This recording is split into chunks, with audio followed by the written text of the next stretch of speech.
നമസ്കാരം. കണ്ട ജനത്തോട് ചുണ്ടിയെടുക്കും, കിട്ടിയ വാക്കിന് കയറിയടിക്കും. ഈ മട്ടിൽ രാഷ്ട്രീയ പ്രവർത്തനം നടത്തുന്ന കുറേ ചെറുപ്പക്കാരുണ്ട് നമ്മുടെ നാട്ടിൽ. ഇടതും വലതും മറ്റതും ഒക്കെ ഉണ്ട് ആ കൂട്ടത്തിൽ. തങ്ങളുടെ പോസ്റ്റിന് താഴെ കിട്ടുന്ന കമൻറ്റുകളിലും തങ്ങളുടെ പ്രസംഗത്തിന് കിട്ടുന്ന കയ്യടിയിലും വല്ലാതെ അഭിരമിക്കുന്നവരാണ് ഇവരെല്ലാം. ഇവരുടെയൊക്കെ ഒരു വിചാരമുണ്ട്, ജനങ്ങൾ തങ്ങളുടെ വാക്കുകൾ കയ്യടിച്ച് പ്രോത്സാഹിപ്പിക്കുന്നതിനാൽ തങ്ങൾ വലിയ പുള്ളികളായെന്ന്. ഈ രാഹുൽ മാങ്കൂട്ടവും എം സ്വരാജും സന്ദീപ് വാര്യരും ആർഷോയും വസീഫുമെല്ലാം ഈ ഗണത്തിൽപ്പെടുന്ന വായ്ത്താള വീരന്മാരാണ്. പാലക്കാട്ടെ ജയത്തിന് ശേഷം ഒരല്പം പൊങ്ങിയ നിലയിലാണ് രാഹുൽ മാങ്കൂട്ടം. ഈ ചെറുപ്പക്കാരന് ഇത്രയധികം വളർച്ചയുണ്ടായത് അയാളുടെ കഴിവും പ്രാപ്തിയും കൊണ്ട് മാത്രമല്ല, നെറുകെട്ട പിണറായിസത്തിൻ്റെ പ്രതികാരങ്ങൾ കൂടിയാണ്. CPM സംബന്ധിച്ചിടത്തോളം രാഹുലിൻ്റെ വാക്കുകൾ അവരെ വല്ലാതെ അസ്വസ്ഥരാക്കുന്നുണ്ട്. ചടുലമായ ഭാഷാപ്രയോഗങ്ങൾ കൊണ്ട് അയാൾ ചാനൽ ചർച്ചകളിൽ വന്നിരുന്ന് എതിരാളികളെ ശരിക്കും ചുട്ടുപൊട്ടിക്കുന്നത് നമ്മൾ കണ്ടിട്ടുള്ളതാണ്. പിണറായി വിജയനെതിരെ രൂക്ഷമായ ഭാഷയിൽ ആക്രമിക്കുന്നതും രാഹുൽ മാങ്കൂട്ടമാണ്. AK ബാലൻ ഇയാളെ ക്ഷുദ്രജീവിയെന്നും സൈബർ കമ്മികൾ വ്യാജനെന്നും KK രാഗേഷ് എന്ന കവചം മൂട്ട എന്നുമൊക്കെ അധിക്ഷേപിച്ച് ചെറുതാക്കാൻ ശ്രമിച്ചു ഈ രാഹുലിനെ. അപ്പോഴെല്ലാം അയാൾ കൂടുതൽ കരുത്തനാകുന്നതാണ് നമ്മൾ കണ്ടത്. പാലക്കാട്ട് പല അടവുകൾ CPM പയറ്റിയിട്ടും പാതിരാ നാടകങ്ങൾ കളിച്ചിട്ടും രാഹുൽ ജയിക്കാൻ ഒരു കാരണമുണ്ട്. മനുഷ്യരോട് ഇടപെടുമ്പോൾ CPM നേതാക്കളുടെ അത്ര വലിഞ്ഞുമുറുകലും സൈദ്ധാന്തിക പ്രാമാണിത്വവും രാഹുലിനില്ല. കുംഭകർണൻ്റെ ഉറക്കത്തിലായിരുന്ന യൂത്ത് കോൺഗ്രസിനെ ഒന്ന് വിളിച്ചുണർത്തി ഉഷാറാക്കാൻ കഴിഞ്ഞത് രാഹുലിൻ്റെ വരവോടെയാണ്. നല്ല ഭാഷയിലും ഉരുളയ്ക്കുപ്പേരി കണക്കെയും ആളുകളെ രസിപ്പിച്ചും സംസാരിക്കുന്ന രണ്ടു നേതാക്കളാണ് CPM എം സ്വരാജും കോൺഗ്രസിലെ രാഹുൽ മാങ്കൂട്ടവും. അതുകൊണ്ട് തന്നെ എതിരാളികൾക്ക് ഈ രണ്ടു പേരും ചതുർത്ഥിയാണ്.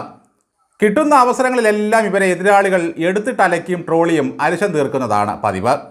കഥ എന്തായാലും ഇടതിനും വലതിനും ഒരുപോലെ തലവേദന ഉണ്ടാക്കി വെറുതെ ഇരുന്ന് ചവച്ചും വീരവാദം പറഞ്ഞും താനൊരു മഹാസംഭവമാണെന്ന് കരുതി നടക്കുന്ന ഒരുത്തനെ പാർട്ടി അറിയാതെ പാതിരാത്രിയിൽ കാണാൻ പോയതിലൂടെ കളസം കീറി നിൽക്കുകയാണ് ഇപ്പോൾ രാഹുൽ മാങ്കൂട്ടം. രാഷ്ട്രീയത്തിൽ വരുന്ന മൂക്കാതെ പഴുത്ത പഴങ്ങൾക്കുണ്ടാകുന്ന ഒരു കുഴപ്പമാണിത്. രാഷ്ട്രീയ യശപ്രാർത്ഥികൾ വളരെ ജാഗ്രതയോടെ പെരുമാറിയില്ലെങ്കിൽ ഭാവിയിൽ ദോഷമുണ്ടാകും. ഇതാ UDF ഒരു രക്ഷകൻ വന്നിരിക്കുന്നു എന്ന മട്ടിൽ ഇയാൾ രാത്രിയുടെ മറപറ്റി അനുനയിപ്പിക്കാൻ പോയതെന്തിനാണ്? കുഞ്ഞാലിക്കുട്ടി സാഹിബും അടൂർ പ്രകാശിനും K സുധാകരനും VD സതീശനും കഴിയാത്ത കാര്യം ഇതാ ഞാൻ സാധിക്കാൻ പോയിരിക്കുന്നു എന്ന മട്ടിലായിരുന്നു ആ പോക്ക്. അതോടെ ചിട്ടയായി നീങ്ങിയ UDF പ്രചാരണത്തിനിടയിൽ കല്ലുകടിയായി. ഇയാളുടെ ഈ പാതിരാ സന്ദർശനത്തിന് മറുപടി പറയേണ്ട ബാധ്യതയായി കോൺഗ്രസ് നേതാക്കന്മാർ. രാത്രി അൻവറിൻ്റെ വീട്ടിൽ വിശപ്പിന് കഞ്ഞി കുടിക്കാൻ ചെന്നതാണെങ്കിൽ അത് വ്യക്തിപരമാകാം. വയറ്റിപ്പിഴപ്പിന് എവിടെയും കയറി ചെല്ലാം. അതിവൈകാരികത ആപത്താണെന്ന സന്ദേശം കൊടുക്കാൻ പോയതാണത്രേ. പിണറായിസത്തിനെതിരെയുള്ള ട്രാക്ക് തെറ്റല്ലേ എന്ന് പറഞ്ഞ് പാതിരാത്രി കയറി ചെല്ലാൻ തക്ക ബന്ധമുണ്ടോ ഈ രാഹുലും അൻവറും തമ്മിൽ? പിണറായിക്ക് മെരുക്കാൻ കഴിയാത്ത അൻവർ എന്ന വെട്ടുപോത്തിനെ UDF ആലയിൽ കൊണ്ട് കെട്ടിയിരുന്നെങ്കിൽ കുറ്റിയും പറിച്ച് തൊഴുത്തും തകർത്ത് സകലത്തിനെയും കുത്തിമലർത്തി അത് വെറുളി കാട്ടിയേനെ. എന്തായാലും അൻവർക്ക് കൂടുതൽ തെറി പറഞ്ഞതും ഹിറ്റ്ലർ എന്ന് വിശേഷിപ്പിച്ചതും VD സതീശനെയാണ്. അത് സുഹിക്കുന്ന കൂട്ടത്തിൽ ഒരുപക്ഷെ K സുധാകരനും K മുരളീധരനും ഒക്കെ കണ്ടേക്കാം.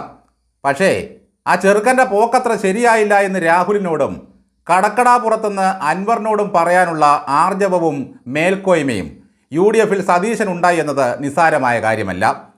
അവസാനത്തെ അഭയമായി കണ്ട് കാലുപിടിക്കാനിരുന്ന KC വേണുഗോപാൽ പോലും അൻവറിനെതിരെ മുഖം തിരിച്ചത് ഈ സതീശൻ്റെ പിടിപാട് കൊണ്ട് മാത്രമാണ്. നന്ദി.